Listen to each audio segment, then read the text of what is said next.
Good afternoon, ladies and gentlemen. Welcome here as we get ready for our 7th stop of the season for the NNSCRA Gaming Indycar Series. We're beginning our first of 2 back-to-back road course stops as we are now breaking up the road course speedway alternation. We are here at Toronto here today for 25 laps of racing. On the front row today, you've got Noah Cars there in the number 4 machine, who started out the season with a win at a road course. It was at St. Petersburg, trying to become the first multi-time winner this season. There's so far 6 races, 6 different race winners. And alongside of him, a guy who was the points leader 2 weeks ago now finds himself 8th in the point stands, and that is Chris Dodd in the 7. He has had back-to-back finishes outside of the top 15, trying to finally get himself back into a good finishing result here today. He's got himself good track position. We'll see what he can do with it. Go back to row 2. We've got Eli Bright, who comes into this race as the points leader. Alongside of him, Jacob Rose, one of the guys trying to run him down for the points lead. He's 5 points back coming into today's race. Jonathan Zorland going to line up alongside of Alexander Rowe. Rowe didn't have the best of runs last week at Iowa, got involved in a wreck at that track. Vernio, coming off his 2nd podium finish of the season, finished 3rd last week. He'll start alongside of Nathan Ormond. Matt Haas, who's 2nd in the point stands, will start alongside of Charles Jackson. Jordan Lopez finished 2nd last week at Iowa. He's alongside of our winner 2 weeks ago from Road America. That is Kev Shearer. And then you've got Jake Rogers lined up alongside of Pichu London, who's been on a free fall through the standings lately. Next row is going to be Zach Flickinger. He went to victory lane last week at Iowa. That shot him up to 14th in points coming to this race. Alongside of him, Johnny Gardner. Cole Baker dropped in the point standings down to 6th, but he is still mathematically eligible to get up there, try and battle for the points lead. Finished first car lap down last week, and alongside him, Austin LaPlante. He had a top 10 run last week at Iowa. Mason Wood will start in the back alongside of Carson Gum. And the final row is Jay Jefferson and Matthew Rodriguez, our winner from Texas. Points coming into this race right now, they're not quite as close as they were leaving Road America or leaving the week before at Texas. Eli Bright is still the points leader by 4 points over Matt Haas, 5 points over Jacob Rose. Then Carson Gum is 4th in the stands, but he's 14 points out, and 5th in the stands is Noah Cars, the pole sitter. He's 19 points back. There's the command to fire him up, and we'll get set to turn him loose. 25 laps of racing. Only other time I've ever raced cars here at Toronto was back when we had the Endurance Series, the Energizer Endurance Series. And pretty interesting race, but we didn't have cautions at the time. We have cautions for this one, so we'll have to see exactly if those yellows will come into play in this race. Most of our road course races haven't really had the yellow flag involved, as the green flag is out, I believe. Yes, it is. And Noah Cars did not get going. Chris Dodd did, and he has checked out with the race lead, at least for the moment. That almost looked very similar to what we had happen back in Long Beach when, who was that started on the pole for that race? It was... No, maybe it wasn't Long Beach. There was one track where a green flag came out, and a driver beat another driver to the start-finish line. And I thought they were going to get black flagged. Or maybe, actually, you know why, as I'm looking at it, it might have been a mistake on my part. I'm looking at Long Beach, where I think it was the incident in question, where I thought Chris Dodd was the pole sitter, and that Alexander Rowe beat him into the first corner by jumping the start, and yet it's showing on my scoring monitor that Alexander Rowe was indeed the pole sitter for that race. So apparently I had that all completely screwed up. Chris Dodd out in front showing the way. He will lead the first lap. Chris Dodd, as I mentioned, his last 2 finishes have been outside the top 15. Road America, where he came into that race as the points leader, he finished 18th. And last week at Iowa, he finished in 18th position as well. So back-to-back 18th place finishes has dropped him from the points lead down to 8th in the standings in 2 weeks. Right now, out in front and showing the way, 2nd place is Noah Cars, and look who's up to 3rd. Eli Bright in that 26 car. This is our 7th race. We've completed 6 races so far this season, and up to this point, only 3 drivers have finished in the top 5 3 times this year. In 50% 50% of the races. Two of those drivers are first and second in points, Eli Bright and Matt Haas. The only other one, Cole Baker. Eli Bright and Matt Haas, along with their 3 top 5s, lead the series with top 10s, 5 apiece. Next highest have 4, Carson Gove, Noah Kars, and Jordan Lopez. And it's looking like this race will be very similar to our Road America race, where we may not see the emergence of a yellow flag at all. Saw some pretty good battling going on back here. Matt Haas, Jordan Lopez on back, just inside the top 10. Haas in 10th place, Lopez in 11th. And I'm not expecting to see a whole heck of a lot of passing here today.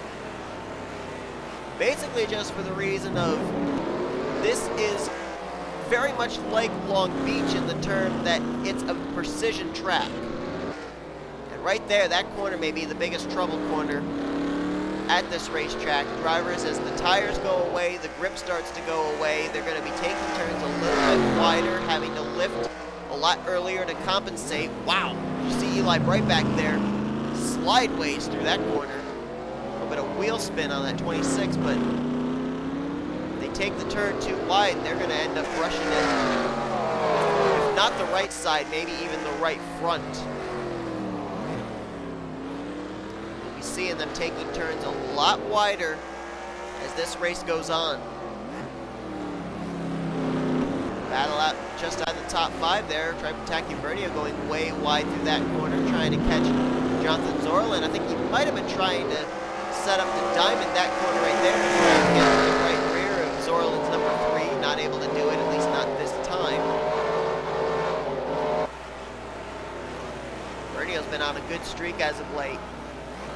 It's almost kind of like the reverse of Chris Dodd, where Dodd had those really mediocre finishes at both Road America and last week at Iowa. Vernio stepped it up, and there's one thing I was talking about, that corner right there, and Alexander Rowe appeared to have gotten the wall. I think somebody else just got that wall as well.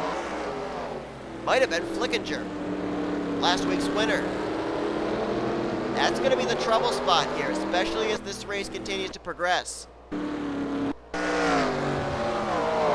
Dodd, though, still showing the way. He's almost opened a gap of a second between himself and Noah Kars, and that battle for second might be getting to heat up.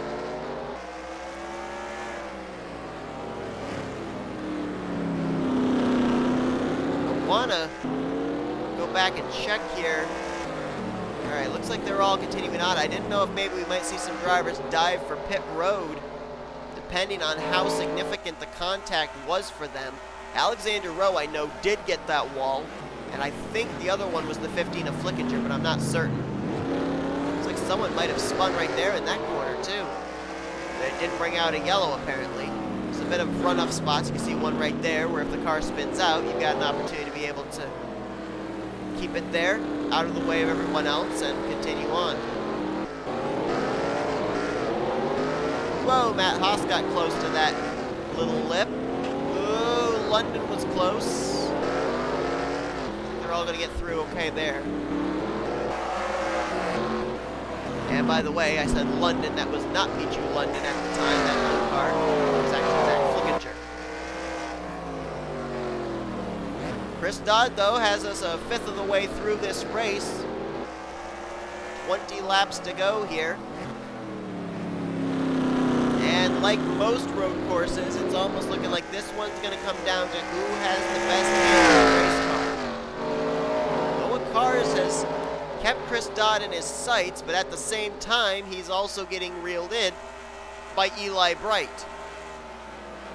Eli Bright, this is not the first time he's been at a road course and been in chase mode. Back to our last road course stop at Road America, where he was trying desperately to try and reel in Kev Shearer for the race win, and he's going to get the wall. The thing that's worse about it is when they make contact. Oh no, that is a lot of contact with the wall there, and that was Charles Jackson. Lots of contact with the wall there, with the right front of his machine. Oh, Matthew Rodriguez gets a pretty good lick into it. And I don't know just how much damage that is doing to the right front tire. I don't know if it's necessarily significant that it'll definitely cause some damage to that front wing on the right front. I don't know how much contact with the wall is being made with the tire wall itself, plus the fact, you think about it, that wing is going to be pushed back, and that could be pushed into the right front tire as well. Maybe cause a flat spot. Battle for the lead is on, and boy, that kind of happened all of a sudden. Noah Carr is getting through that corner very nicely, up to the back bumper, or lack thereof, of Chris Dodd. We just had ourselves a little bit of a battle for the race lead, but now all of a sudden, Chris Dodd, realizing the pressure was on, mashes the throttle, and he's starting to open the gap again. So Noah Carr's trying a little bit of a charge there. It almost worked, but not quite.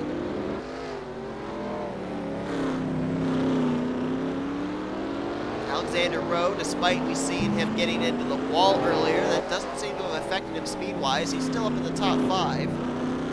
Jonathan Dolan, Tripataki Bernio right there with him, so I don't really know just how durable these cars are, of how hard licks they can take. We saw last week at Iowa, a number of drivers go up against the wall, both on the back straightaway and on the front straightaway. I mean, case in point, Kev Shearer and Alexander Rowe both got into a wreck. When Kev Shearer went up, slapped the wall, came down across the nose of Alexander Rowe, neither driver came to pit road to get their cars repaired. As a matter of fact, the only 2 pit stops we had last week at Iowa was Jake Rogers coming to pit road for some kind of tire issue, and Noah Carr's coming to pit road for an unscheduled stop. So nobody came to pit road under that entire 50-lap event for anything to do with repairing damage. So very interesting that I guess the durability of these cars is a little bit more significant than it is with others. I mean, for heaven's sakes, there's a lot of mods that they get a little buckle on the hood, they have to come to pit road, they rip the whole thing off. Cars are apparently built like tanks. Chris Dodd continuing to show the way, and the main reason for this was apparently that initial start of this race. Chris Dodd was ready for the green flag. Noah Carr's was not. And I'm looking real quick to make sure that indeed Noah Carr's was scheduled as the leader of this race when we went to green, just to make sure I don't repeat the mistake that I made back at Long Beach, thinking Chris Dodd was the pole sitter when indeed it was Alexander Rowe. Chris Dodd timing the start perfectly, and now he's out in front. Chris Dodd, right now with him out in the race lead, we have the likelihood of maybe it being 7 for 7. 7 different race winners in 7 races, and how ironic if the 7th winner of the season would be the driver of the 7. Right now, looking at the scoring monitor, the only 2 drivers that are up here at the front of the field, 1st and 3rd, have not gone to victory lane yet this season. Dodd and Eli Bright. 2nd place, Noah Carr's went to victory lane at St. Petersburg. Jacob Rosen, 4th, went to victory lane the following week at Phoenix. And Alexander Rowe, 5th, went to victory lane the week after that at Long Beach.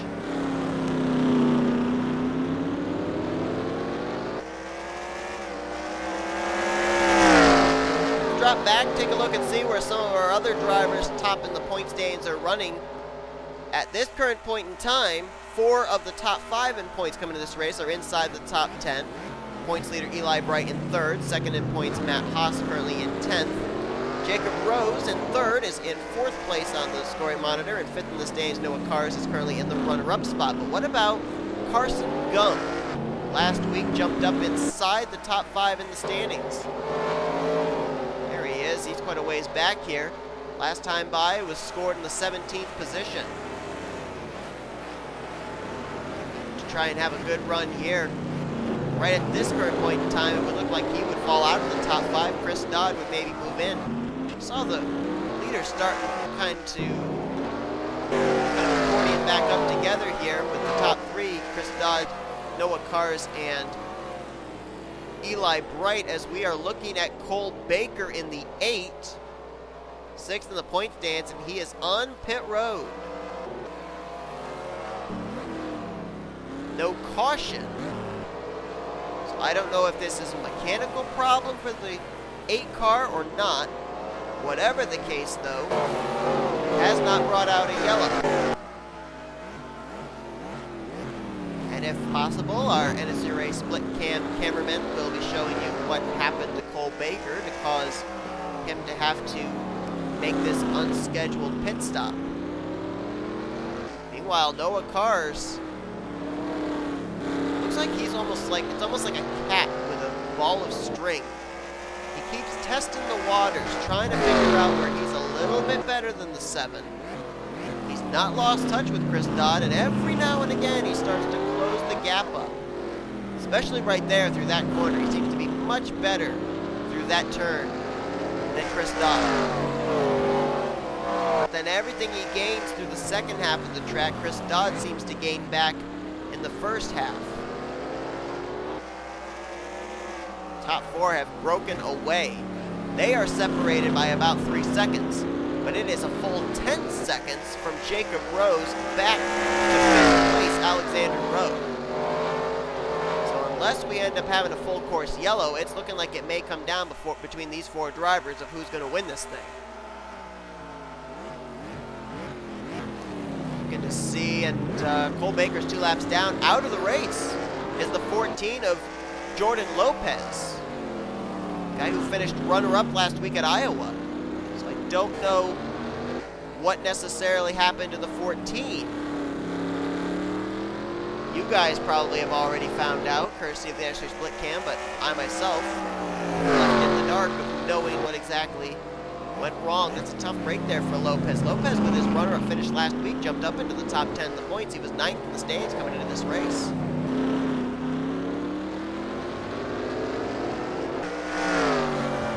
I think we got to call Eli Bright. We got to start calling him Mr. Consistency, because he has really stepped it up here in the last few weeks.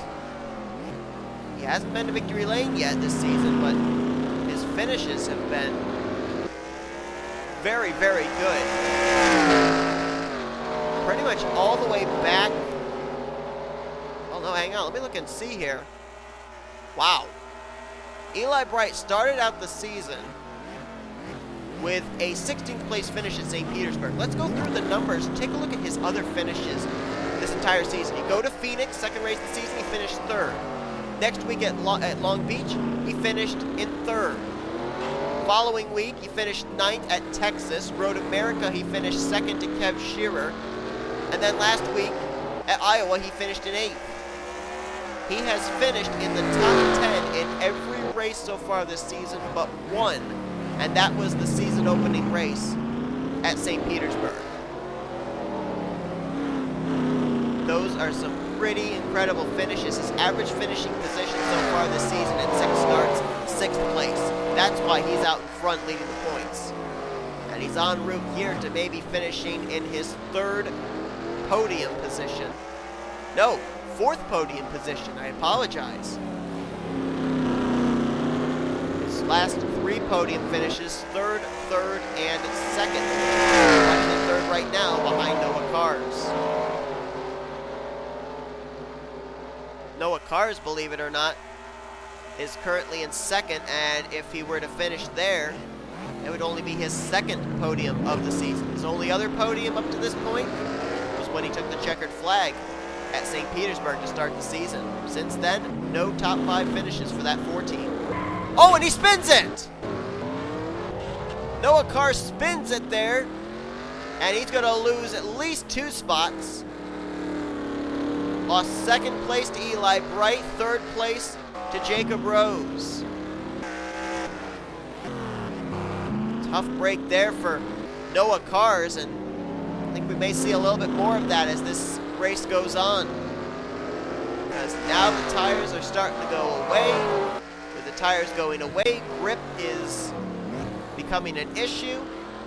And this track has 0 elevation changes to be able to try and help you as far as banking and making corners. It is flat, it is slick, And with the rubber that keeps being laid down through these corners with every circuit these drivers make, it's going to just make it slicker.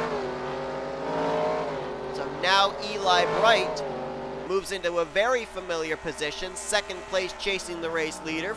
Flashback to Road America a couple of weeks ago, except it's not Kev Shearer he's trying to catch. It's Chris Dodd in the 7. Now, Cole Baker is still on pit road. He is 4 laps down. It looks like they are beginning to service his race car to maybe get him back out there, but to be honest, I'm not really sure what he's going to be able to salvage. He's already running higher than Jordan Lopez, who's out of this race, and everybody else is still on the lead lap. He's 4 laps off the pace.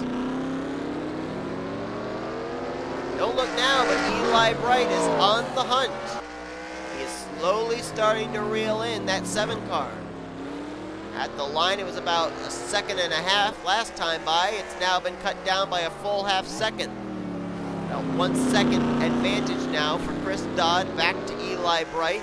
Jacob Rose in 3rd, and nice recovery there by Noah Carr, is able to at least keep up in touch with the podium position after that spin out he had there in one of the final corners. But you saw where his car went into one of these runoff zones like you can see right here, which is why there was no full course yellow. If he had spun and been stopped in the middle of the racetrack, then more than likely there would have been a yellow flag that would have come out. But because of the fact that it happened off the track and nobody was in danger of hitting him, there was no full course yellow.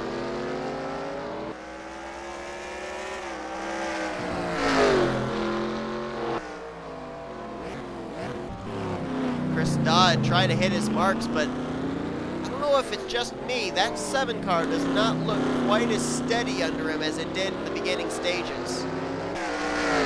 Eli Bright nearly flirting with disaster, though. He almost ended up having his right front make contact with that little jut out of the wall we've been talking about this whole race, and oh my goodness, did he close it up there on the straightaway. Closed up 3/10 this lap, and he is there.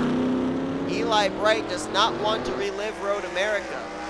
He fought his way into the top 5, all the way up to 2nd, and then when it came time for him to try and run down Kev Shearer, he couldn't do it.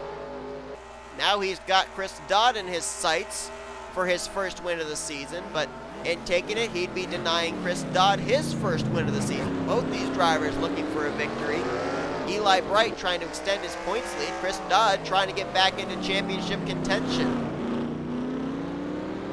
Whoa, both of them went awfully wide through that corner. And Noah Cars has lost some more ground here to the top 3. Has he got damage on the rear of his car? I can't tell. That rear wing might be a little off center. He might have made some contact with the wall when we saw him have that spin. Now, we're talking about Eli Bright reeling in Chris Dodd. Well, Jacob Rose is starting to reel the both of them in. Another 2/10 cut down by Eli Bright, and he is right there. Now, like I said, this track is very precision-based in terms of the corners.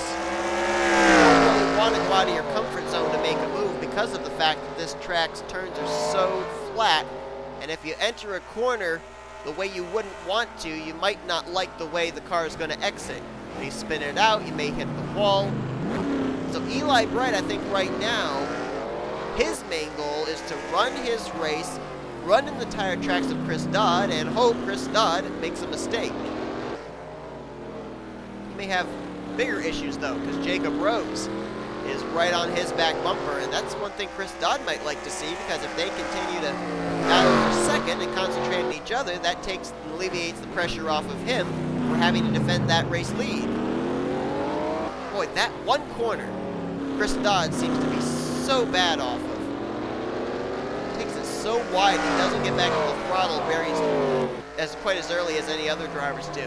That was what was, I think, allowing Noah Cars to reel him in, and I think that might be why Eli Bright's making up so much ground in the second half of the course as he is.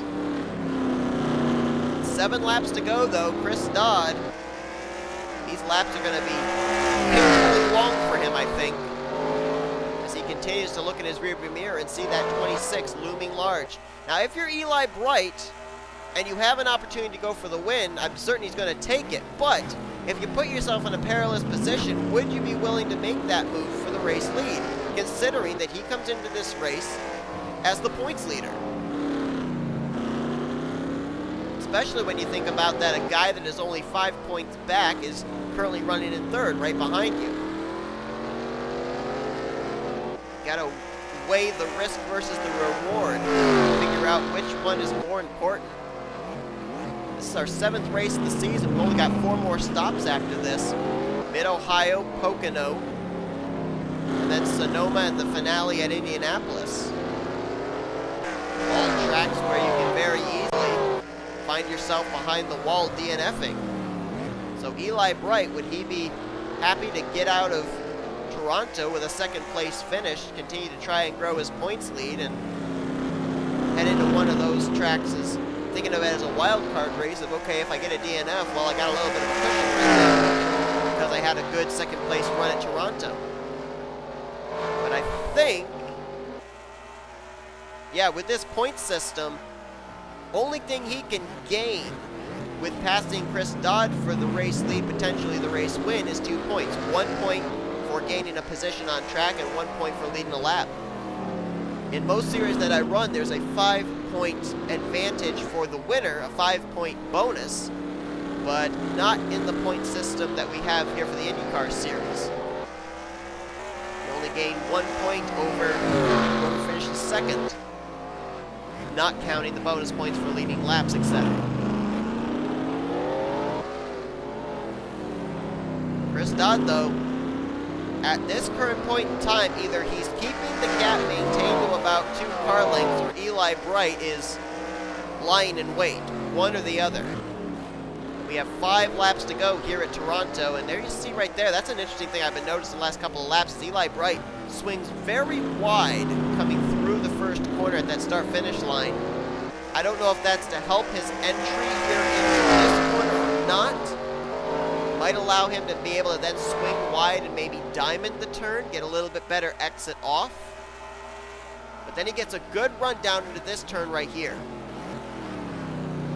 And a couple of times I've wondered if he's going to put the bumper to the back of Chris Dodd. He hasn't done it yet, but he is close enough that he could if he wanted to, I think. These 3 have done a good job of avoiding that little jut out of the wall, which I thought was going to be a bigger issue for these race leaders as this race went on, but they've been able to keep some pretty nice distance between themselves and it, maybe feathering a little bit more through the corner in order to compensate for not hitting it. There you see again, Chris Dodd, every lap goes a little bit wider in that corner than everyone else. It's been working for him. And it doesn't look like Cole Baker will be returning to this race. He's still sitting on pit road, so I don't know what they're hoping to achieve by keeping him there on pit lane. They'd probably be better served pushing him back to the garage area. It looks like he's going to be finishing this race in the 21st position. 20 cars still on the lap. Baker sitting on pit road. Jordan Lopez, the only car currently official that he is out of the race. Eli Bright not quite as close to Chris Dodd through this corner. Whoa! Oh, we got into the back of him! He did bump him! I thought he might at some point. Chris Dodd kept milking the brakes, and Eli Bright just ran to the back of him, chucked him up into the air. They're still going, but that was almost catastrophic. Wow. Take a look back at that on our NSCRA split cam. My goodness.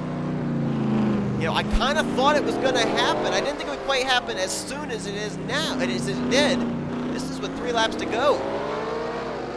Wow.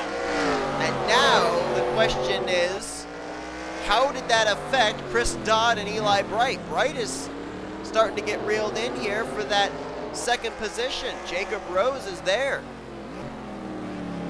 That was nearly the top 2 getting taken out. I think Eli Bright was trying to outbrake Chris Dodd, and it nearly took both of them out of this.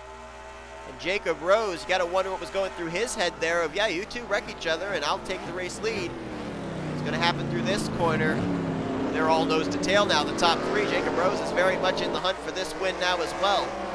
And Eli Bright not willing to force the issue quite as much this turn, or this time around. Did not run into the back of Chris Dodd, but I don't think he'd have any qualms about doing it when we're on the white flag lap.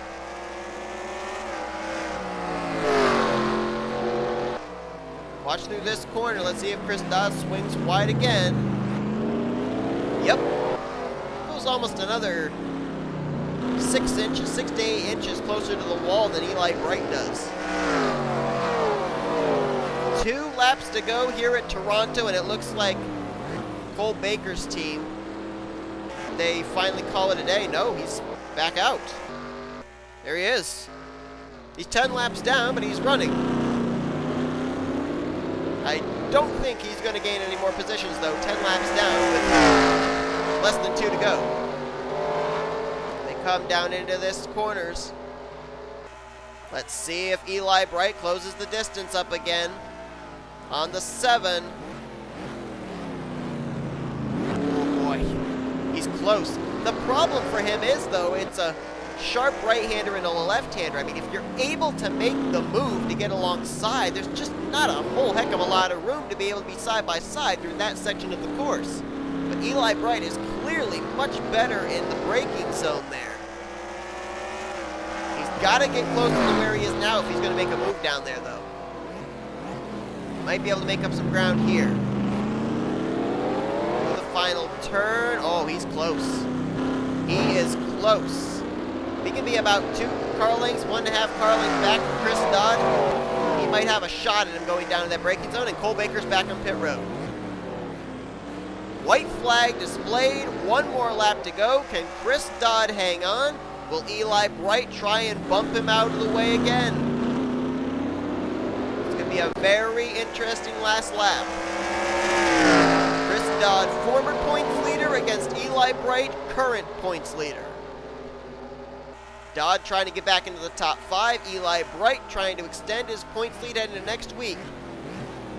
Well, he did not get as close to Chris Dodd there through that braking zone as I think he would have wanted to. And I think Chris Dodd may be able to hang on for this win. Ooh, that's a spot right there I was wondering about, but they all cleared that wall easily, and it looks like Chris Dodd is going to be able to hang on. That was the one area I could see as a passing opportunity for Eli Bright, but it has gone by. Chris Dodd, through the turn that's plagued him all day, he's taken it wide, but it's worked for him. He takes it wide again, and he has over a car length in hand between himself and Eli Bright as they head to the final right-hander. Down the straightaway, 2 car lengths in hand, make it 3. Chris Dodd will get his first win of the season, takes the checkered flag here today at Toronto. And we are 7 for 7. 7 races, 7 different race winners. The 7th race winner of the season, driver of the number 7. Chris Dodd, 8th in the point standings coming into today's race. This may have just put him back into the top 5 in the standings. And Eli Bright denied once again at his 2nd road course stop in a row. Ends up finishing in the 2nd position. But he will grow his points lead. He'll now have at least a 6-point lead over Jacob Rose, and it'll be even higher a points lead over Matt Haas, Carson Gum, Noah Cars, and others. Session says complete. I don't know if it really is. There was one car that was not too far ahead of the others. That was Austin LaPlante in the 9, and we're got to wait till he crosses the line. He was not too far ahead of the race leaders. So as soon as he crosses, it should be complete, and now the standings are complete.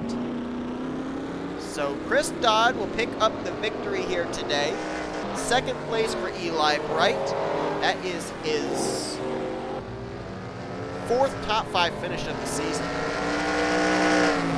Mr. Consistency right there. Jacob Rose will get 3rd. Noah Cars finishes 4th. And Tripentacchio Vernio, another solid outing for the 63 car. He moved into the top 10 in points last week at Iowa, and he'll continue the climb as he'll get 5th here today. Alexander Rowe was 6th, Jonathan Zorlin 7th, 8th for Nathan Ormond, and Matt Haas with 9th. Charles Jackson completed the top 10. That was Jake Rogers, Pichu Ludd, and Johnny Gardner. Kev Shearer back in 14th today. Carson Gum came into this race 4th in points, finishes 15th, so he might drop out of the top 5 now. Jay Jefferson 16th. Zach Flickinger had that great run with his win last week at Iowa, but didn't follow it up so well here today with a 17th place run at Toronto. Matthew Rodriguez 18th, Mason Wood 19th, Austin LaPlante way back in 20th. He was the last car to finish on the lead lap. Cole Baker finished 14 laps down at 21st, and Jordan Lopez was the only car to finish out of the race in the 22nd position. You might think we're going to a speedway next week because we've gone road course, speedway, road course, speedway, road course, speedway, road course. But no, we are going to have our only back-to-back road course stop take place after this one, as we will be heading to Mid-Ohio for our 8th stop of the season. Then it's the Tricky Triangle of Pocono. Then we go out west to Wine Country at Sonoma, and we finish things off with the championship being decided at the Mecca of Motorsports, Indianapolis Motor Speedway, for the Indianapolis 500. So what the point stand is going to look like heading next week, I don't know, but I think Eli Bright's grown his points lead by just at least a little bit, and we may see a couple of new players up inside the top 5 in the point stands when we get to Mid-Ohio next week. Thanks for tuning in to today's race. If you enjoyed it, be sure to give this video a like, subscribe to become part of the crew today. We've shown your full finish results, and these are your point stands heading into next week's race, as you've been watching a production of the NNSCRA Offline Racing as Best. We'll see you guys at Mid-Ohio.